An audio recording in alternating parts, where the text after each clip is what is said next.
I'm Tracy Baxter with today's Record Newswatch. Law enforcement officials in Orange County are calling it a part of their continuing attempt to get a handle on the gun violence that has been on the rise in some of our communities. Earlier today, police from various local agencies gathered to help kick off the county's latest gun buyback effort. The Save a Life program that begins tomorrow runs through March 18th, allows people to turn in illegal or unwanted firearms, no questions asked, for up to $150 worth of gift cards provided by ShopRite. Drop-off points are the police department headquarters in Newburgh, Middletown, and Port Jervis. Program supporters say while those who turn in guns may be law-abiding citizens, there is the chance those weapons could at some point, through a burglary or other instance, end up in the hands of a criminal. Unwanted, unlicensed, or neglected firearms are more likely to find their way into the hands of persons who facilitate their use in a crime. Any firearm surrendered will be one less weapon that could possibly be encountered by a police officer.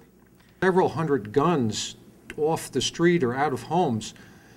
You can speculate that maybe a child would have gotten a hold of one of these guns and shot a playmate. We just don't know, but it's certainly a positive result just to get the guns. What havoc they might have caused is speculative, but this is a great program.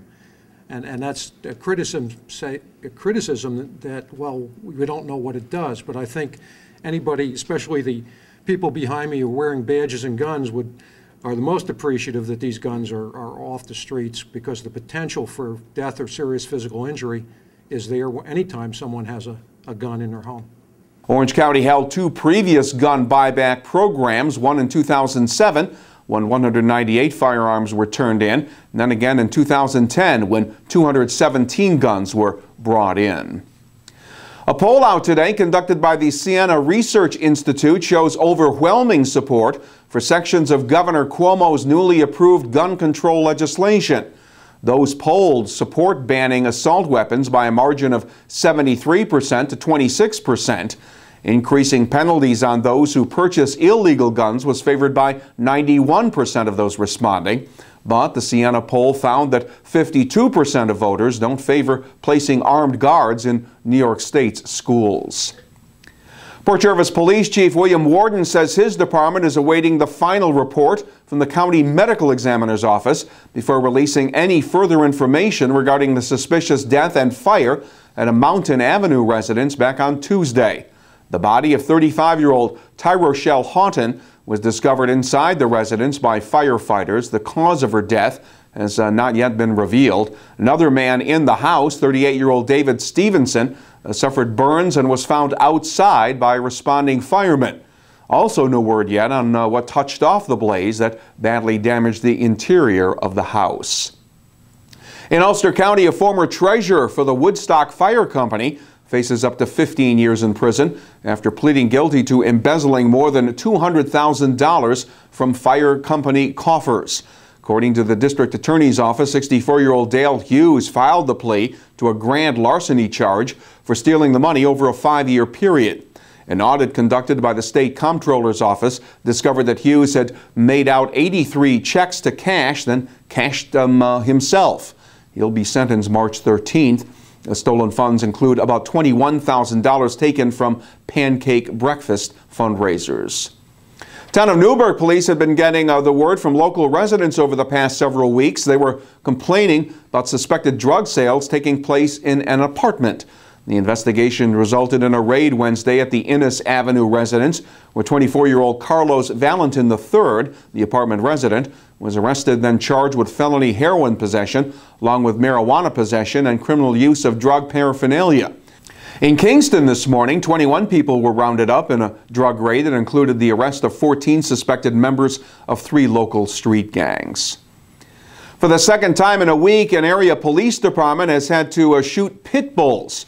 This time it was in Middletown when a man wanted on a criminal warrant released a dog on officers trying to arrest him inside a residence on Wisner Avenue.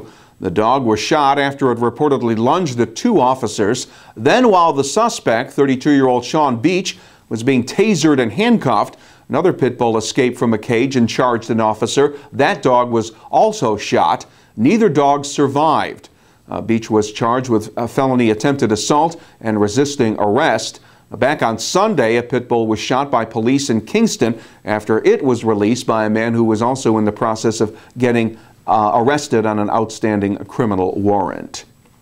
In Sullivan County, a man has been arrested for stealing thousands of dollars from another man's checking account. 44-year-old Elaine Delmont of Woodburn was charged with grand larceny, forgery, and criminal possession of stolen property for the theft of more than $5,300.